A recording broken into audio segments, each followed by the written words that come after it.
They called it a relic.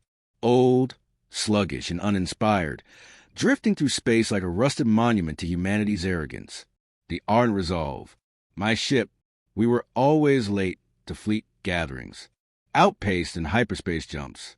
Outgunned in theory. The outer species of the Accord, Cerealians, Hrax, and the Crethale, mocked us with backhanded praise and patronizing smiles. How quaint, they'd say, as if we brought a horse cart to a plasma cannon duel. But no one asked what made the ardent resolve so dangerous. They saw an old man in the command chair, a crew of misfits from the outer colonies, and a warship that ran hotter than it should have. I'd been captain for 26 years. Human years. On a ship most species had decommissioned the blueprints of centuries ago. Yet when the Dravari arrived, the ones no one saw coming, the Accord's pride shattered like thin glass. It started with a whisper through deep space, a distress beacon from the mining outpost on Lydros 4. Accord Command dismissed it as pirates. Typical. I didn't. Something about the pulse signal felt engineered. Too clean. Too structured for pirates. I diverted course. No one argued. My crew trusted me with their lives, because we'd already traded those lives for victory too many times before. We dropped out of warp outside Lydros 4. Space was wrong. Light bent the wrong way. Shadows lingered without a source. The station was there, but there was no chatter, no transmissions. Dead silence on all channels. Then we saw it. Not the Dravari. Not yet. But the hull of an Accord battleship. Crushed like it had been folded in half. The Crethale vessel was twisted, still glowing at the seams, and floating alongside it were the lifeless bodies of its crew. Hundreds. My comms officer, Lieutenant Juno, whispered, "That wasn't pirates." "No," I said, "that was a message." The Dravari revealed themselves in waves of absolute darkness. They didn't transmit, didn't parley. They just arrived, dozens of ships, like skeletal nightmares threaded with pulsating crimson light. They were fast. So fast they made even the Hrax hyperfighters look sluggish. They didn't use shields, didn't care for armor. They phased through space, through debris, like ghosts in a graveyard. The first battle lasted 6 minutes.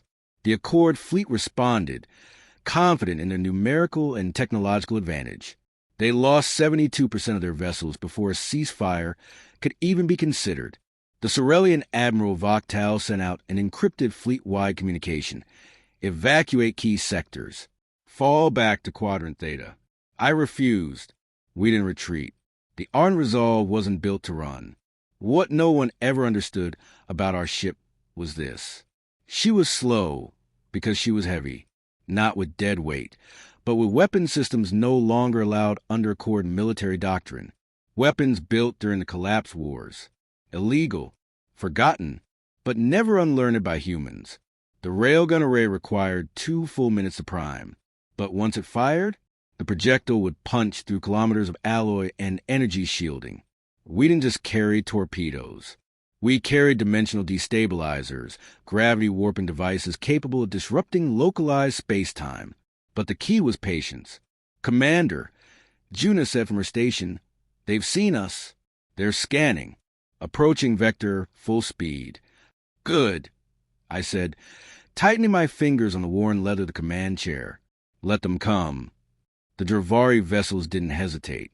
One ship peeled from the swarm, sleek like a blade, red engines glowing with unnatural light. The crew tensed. I didn't. I'd fought in the Dark Rim campaign. I'd watched orbital moons split in half by raw kinetics. I'd survived. I looked at my weapons officer. Target trajectory? Predictive path intersecting in 17 seconds. Clearance in 22. Charge the cannon. Feed her everything. Divert plasma flow from non-essentials. The lights dimmed. The hull groaned like it remembered what it was made for. Deep inside her bones, the ardent resolve stirred awake. "Firing solution locked," said Lieutenant Para. "Execute." Time froze. The railgun thundered, and the Dravari ship, so fast it could cross systems in minutes, was instantly vaporized. Not exploded. Disintegrated. Atomized into ion mist. The other stopped. For the first time, The Dravari hesitated. The Ardent Resolve hovered alone. 10,000 enemy ships in a loose crescent before us. They expected fear. They expected us to flee. They didn't expect us to fight. They didn't expect humanity. Over open comms, I sent a signal. Not to them, to the Accord fleets, watching from their safe distances. This is Captain Hale of the Ardent Resolve. We hold the line. Engage if you dare. One ship. But suddenly, hundreds of Accord vessels began returning to the battlefield. They'd seen what we did. The old warship, the Relic, had drawn blood. Now they followed. The battle turned. Slowly at first. But momentum is a powerful force when fear evaporates. The Ardent Resolve tore through enemy ranks. Not with speed, but with inevitability. We were a storm in slow motion, and the Dravari couldn't outrun the coming thunder. For every human loss, 5 Dravari ships fell. Not because we were better, but because we were desperate. Relentless. We weren't a fleet. We were a species refusing to bow. Years later, the war ended. The Dravari were pushed into the voids beyond known space. We lost planets. We lost millions. But we held. The Ardent Resolve was decommissioned, turned into a museum ship. Tourists now walk her corridors, marveling at the analog switches and hardened hulls. They ask why she was so slow. And the guides smile, because speed was never the point. The point was that she never stopped. And neither did we.